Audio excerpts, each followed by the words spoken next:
दोस्तों welcome back to my channel. अगर आपने अभी तक मेरे चैनल को सब्सक्राइब नहीं किया है तो जल्दी से मेरे चैनल को सब्सक्राइब कर दें। एपिसोड 3 की शुरुआत में यान और हीजो एक साथ प्रेस के सामने अपीयर होते हैं, ये कंफर्म करने के लिए कि रूमर्स बिल्कुल ठीक हैं। यान हीजो का हाथ पकड़ता है। सब लोग इन दोनों को एक साथ देखकर बहुत ज्यादा हैरान हो रहे होते हैं कि रूमर्स तो बिल्कुल ठीक थे। अब फ्लैशबैक में दिखाया जाता है कि यान हीजो से कहता है कि तुम्हें सबसे पहले हमारी शादी को लेकर पब्लिक ओपिनियन को ठीक करना होगा। पैलेस इस बारे में कुछ भी नहीं कहेगा। हीजो बहुत कॉन्फिडेंटली कहती है कि ये काम तो मेरे बाएं हाथ का खेल है। अब हीजो की टीम अपने काम पर लग जाती है और हर जगह हीजो के मेकअप के ट्यूटोरियल्स चल रहे होते हैं कि जिसकी वजह से हीजो ने ग्रैंड प्रिंस यान का दिल जीत लिया है और हीजो की स्ट्रेटेजी काम भी कर रही होती है। अब यान हीजो को लेकर पैलेस के अंदर चला जाता है। जैसे ही दोनों अंदर आते हैं तो यान को बताया जाता है कि क्वीन मदर इससे मिलना चाह रहे हैं। पहले तो यान इनकार कर देता है, लेकिन लेडी फोर्स करती है कि उन्हें आपसे कुछ जरूरी बात करनी है। तो ये हीजो से कहता है कि तुम यहाँ पर मेरा इंतजार करो। तो हीजो हैरान होते हुए कहती है कि मैं अकेले यहाँ पर इंतजार करूंगी। ये सुनकर यान हीजो के बाल ठीक करता है। इसको ऐसा करता हुआ देखकर हीजो खुद भी बहुत हैरान होती है। यान फिर इससे पूछता है कि क्या तुम डर रही हो? हीजो कहती कि नहीं। ये सुनकर यान कहता है कि अगर तुम थक गई हो तो तुम थोड़ी देर के लिए सो भी सकती हो। ये कहकर यान यहाँ से चला जाता है। अब यान जब क्वीन मदर से मिलने के लिए आता है तो क्वीन मदर कहती है कि हीजो को यहाँ पर लाने से पहले तुम्हें मुझसे उस स्कैंडल के लिए क्या नहीं लगता माफी मांगनी चाहिए। जिस पर यान कहता है कि मेरी और हीजो की शादी के बारे में जो भी रूमर्स चल रहे हैं वो बिल्कुल ठीक हैं। ये सुनकर क्वीन मदर मुस्कुराने लगते हैं, कहती हैं कि क्या तुम मुझसे कोई बदला ले रहे हो? यान सिर्फ इतना ही कहता है कि प्री मैरिटल प्रेगनेंसी। ये सुनकर क्वीन मदर शॉक हो जाती हैं और यान कहता है कि आपको चिंता नहीं करनी चाहिए, मैं कोई भी बदला नहीं ले रहा हूँ। यान जब वापस आता है तो ये देखता है कि किंगी हीजो के साथ बैठकर नूडल्स खा रहा होता है। यान आकर किंगी से पूछता है कि तुम इतनी रात देर यहाँ पर क्या कर रहे हो? तो हीजो कहती है कि उसे नींद नहीं आ रही थी। यान इसकी बात काटते हुए कहता है कि मैंने तुमसे नहीं पूछा। किंगी कहता है कि मुझे नींद नहीं आ रही थी इसलिए मैं यहाँ पर आ गया। तो यान कहता है कि नींद ना आने का और नूडल्स खाने का आपस में क्या कनेक्शन है? तो किंगी कहता है कि हीजो ने मुझसे कहा था कि अगर मेरा पेट भर जाएगा तो मुझे नींद आ जाएगी। ये सुनकर गुस्से से हीजो को देखता है और कोर्ट लेडी जंग को किंगी को यहाँ से लेकर जाने के लिए कहता है। हीजो यान से कहती है कि तुमने उसको रामेन भी पूरी तरह से नहीं खाने दिए। तो यान कहता है कि अगर इसकी वजह से किंगी की तबीयत खराब हो जाती तो सारा इल्जाम तुम पर आता और तुम नहीं जानती कि क्वीन मदर तुम पर कितना गुस्सा हो जाती। हीजो हैरान होते हुए कह रही होती है कि सिर्फ एक रामेन का बाउल ही तो है, उस पर इतना बड़ा इशू क्यों बना रहे हो? यान कहता है कि क्वीन मदर ने मेरी शादी की रिक्वेस्ट एक्सेप्ट नहीं की। हीजो कहती है कि मैं सुनकर ज्यादा सरप्राइज नहीं हुई, ऐसा लग रहा है जैसे मुझे मेरे इन लॉज ने बुली किया है। और फिर यान से पूछने लगती है कि अगर क्वीन मदर और मेरा झगड़ा हो जाता है तो क्या तुम मेरी साइड लोगे? लेकिन यान इस बात का जवाब नहीं देता। हीजो से पूछ रही होती कि तुम इस बात का जवाब क्यों नहीं दे रहे? और फिर खुद से ही कहने लगती है कि तुम भला मेरी साइड क्यों लोगे, तुम तो उन्हीं की साइड लोगे क्योंकि वो तुम्हारी फैमिली है। ये सुनकर यान मुस्कुराने लगता है, कहता है कि मैं तुम्हारी साइड लूंगा। यान हीजो के करीब आते हुए इससे कहने लगता है कि मुझे ये भी तो दिखाना है कि मुझे वाकई में तुमसे बहुत प्यार है और ये शादी फेक नहीं बल्कि रियल है। अब सर्विस लेडी यान से कह रही होती है कि आप हीजो को यहाँ पर रात नहीं रोक सकते। तो यान कहता है कि मैं क्या करूँ, पैलेस के दरवाजे बंद हो गए हैं। तो लेडी कहती है कि हमारे पास अटेंडेंट्स के लिए जो क्वार्टर्स हैं, हीजो को आप वहाँ पर रुकवा दें। लेकिन यान कहता है कि वो पैलेस अटेंडेंट नहीं है और हाँ, जल्दी से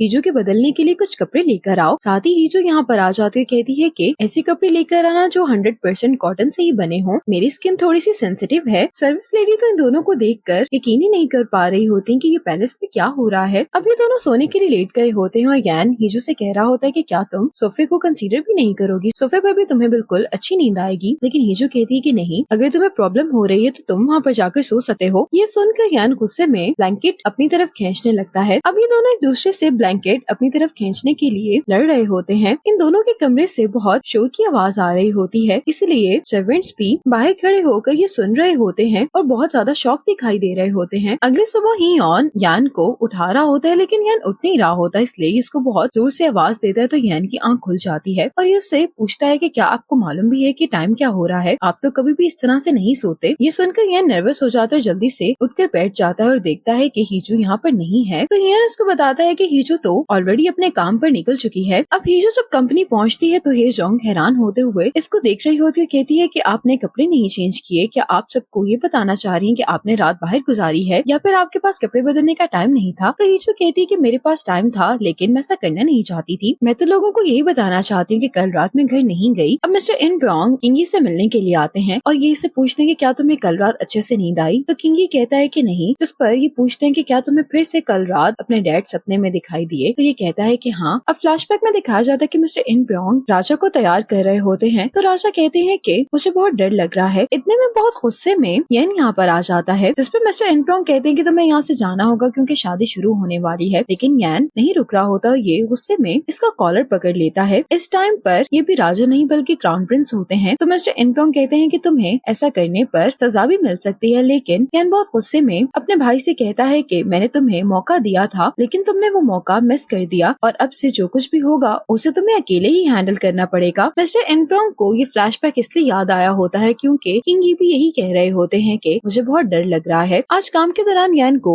एक फोटो मिलती है जो इसकी अपने भाई के साथ होती है। ये जो बैठ कर लोगों के कमेंट्स पढ़ रही होती है, जितने भी हेटफुल कमेंट्स लोगों ने इसके बारे में किए होते हैं, ही जो उन्हें बहुत ज्यादा एंजॉय कर रही होती है। इतने में हेजोंग इसको बताती है कि टॉप 5 ट्रेंडिंग कीवर्ड्स तुम्हारे ही बारे में है और तुम्हारा वो होटल वाला आउटफिट हर जगह से सोल्ड आउट हो गया है। ये सुनकर हिजो बहुत खुश होती है और इसको कहती है कि पीआर टीम को बुलाओ, अब टाइम है अपनी सेल्स बढ़ाने का। इतने में ही प्रेसिडेंट मिन हेजोंग से मिलने के लिए यहाँ पर आ जाता है। प्रेसिडेंट मिन को यकीन नहीं आ रहा होता, इसलिए हिजो से पूछता है कि क्या तुम वाकई में ही शादी कर रही हो। तो हिजो कहती है कि हाँ। प्रेसिडेंट मिन कहते हैं कि तुम दोनों अभी मिले हो, क्या तुम्हें नहीं लगता कि तुम दोनों को पहले डेट करना चाहिए। हिजो कहती है लेकिन मैं क्या करूँ, मैं हर टाइम यान के साथ ही रहना चाहती हूँ। ये सुनकर प्रेसिडेंट मिन को बहुत बुरा लगता है। हिजो कहती है कि मैं सुनने में आया था कि यान की रॉयल फैमिली शादी करवा रही है, इसीलिए मुझे फौरन उससे शादी करनी होगी। हिजो कहती है कि और मैं चाहती हूँ कि तुम हमारी शादी अप्रूव करवाने में मदद करो। अब यान बहुत जल्दी में मीटिंग के दौरान ही यान के पास आ जाता है। यान इससे पूछता है कि क्या हुआ है, तो यान उसको बताता है कि क्वीन मदर बीमार हो गई हैं और आप तो जानते ही हैं कि जब रॉयल फैमिली में कोई बड़ा बीमार होता है तो सेलिब्रेशंस की बातें नहीं की जा सकती। ये सुनकर यान हंसने लगता है। इतने में इसको हिजो की कॉल आ जाती है। हिजो यान से पूछती है कि क्या तुमने वो आर्टिकल पढ़ा, तो यान कहता है कि हाँ, वो आर्टिकल डिलीट होने से पहले मैंने पढ़ लिया था। हिजो बहुत प्राउडली उसको बता रही होती है कि तुम देख सकते हो कि मैं कितनी स्पीड में काम कर रही हूँ। अब यहाँ पर कुछ स्कूल स्टूडेंट्स आकर हिजो के ऊपर अंडे फेंकती हैं। हिजो को कुछ समझ नहीं आ रहा होता, तो जब ये पीछे मुड़कर देखती है तो ये हाई स्कूलर्स इसकी इंसल्ट कर रही होती हैं, ये कहकर कि तुम्हारी हिम्मत कैसे हुई ग्रैंड प्रिंस यान को फंसाने की। कॉल पर यान भी सब कुछ सुन रहा होता है और ये थोड़ा परेशान हो रहा होता है हिजो को लेकर। हिजो कॉल बंद कर देती है और अब हिजो बहुत गुस्से में इन सब को अपने पास आने के लिए कह रही होती है, जिसकी वजह से ये हाई स्कूलर्स डरी हुई दिखाई दे रही होती हैं। अब यान के लिए जब यन काम लेकर आता है तो ये देखकर यन बहुत हैरान हो जाता है और पूछता है कि ये सब ड्यूटीज क्या मेरी हैं? तो यन इसको बताता है कि क्वीन मदर की सारी ड्यूटीज भी अब इसी को देखनी पड़ेंगी और ये कुछ काम पेंडिंग है जो आपके पैलेस ना होने की वजह से नहीं हो सके। इतना सारा काम देखकर यन तो बहुत परेशान हो गया होता है। ये जो इनके साथ बहुत अच्छे से डील करती है और ये इन्हें समझाती है कि अगर मैंने कोई लीगल एक्शन ले लिया तो तुम लोगों की स्कॉलरशिप कैंसिल हो जाएगी, जिसकी वजह से ये स्टूडेंट्स काफी डर जाती हैं। आज प्रेसिडेंट मिन चर्च आए होते हैं। फादर प्रेसिडेंट मिन से कहते हैं कि तुमने तो कहा था कि तुम नहीं आ सकोगे। तो प्रेसिडेंट मिन कहता है कि मेरी एक दोस्त की शादी हो रही है, इसीलिए मैं प्रे करने के लिए आया था। ये सुनकर फादर कहते हैं कि वो दोस्त तो काफी लकी है जिसकी हैप्पीनेस के लिए तुम प्रे करने के लिए आए थे। प्रेसिडेंट मिन कहता है कि मैं उसकी शादी से खुश नहीं हूँ, इसलिए मैंने उसकी हैप्पीनेस के बारे में प्रे नहीं किया। फ्लैशबैक में दिखाया जाता है कि ये जो क्लासरूम में सबके डेस्क में कुछ ढूंढ रही होती है। प्रेसिडेंट मिन फादर से यही कह रहा होता है कि मैं उसे नहीं रोकूंगा, अगर वो यही करना चाहती है तो कर सकती है। अब टीचर क्लासरूम में जाने वाली होती है, लेकिन प्रेसिडेंट मिन हिजू को बचाने के लिए टीचर से बातें करने लगता है और क्लासरूम में असल में हिजू आर्चरी ग्राउंड के गेट की चाबी ही ढूंढ रही होती है, जो इसे मिन्सु के डेस्क से मिल जाती है। और हिजू को यूँ इतना खुशी खुशी बाहर जाता हुआ देखकर प्रेसिडेंट मिन भी बहुत खुश हो रहे होते हैं। अब घर पर हिजू के डैडी से मिलने के लिए आते हैं। हिजू स्कैंडल के बारे में कुछ कहने वाली होती है, लेकिन इसके डैड कहते हैं कि बताने की कुछ जरूरत नहीं है, मैं जानता हूँ कि ये तुम्हारा एक चीप पब्लिसिटी स्टंट है जो तुमने सिर्फ अटेंशन हासिल करने के लिए किया है। हिजू कहती है कि फिर आप यहाँ पर क्यों आए हैं? उसके डैड कहते हैं कि शायद अगर तुम्हें याद हो तो तेजू की मॉम की डेथ एनिवर्सरी आने वाली है। फ्लैशबैक में दिखाया जाता है कि मेड हिजू को लेकर तेजू की मदर के पास आती है और कहती है कि ये कई घंटों से घर के बाहर खड़ी थी। इतने में ही हिजू के डैड आ जाते हैं जो कहने लगते हैं कि फिर तुम्हें पुलिस में रिपोर्ट करवानी चाहिए थी, इसको अंदर नहीं लाना चाहिए था। तो तेजू की मॉम कहती है कि हम इसको इतनी रात में कहाँ भेज सकते हैं। तो ये हिजू से इसका नाम पूछती है, तो हिजू बताती है कि मैं इनकी बेटी हूँ। ये सुनकर तेजू की मॉम को बहुत बड़ा शौक लगता है और यहीं पर बेहोश हो जाती हैं। हिजू के डैड कहते हैं कि जिस दिन तुम्हारी मॉम ने तुम्हें छोड़ दिया था उस दिन हम सबकी जिंदगियां खराब हो गयी। इसी शौक की वजह से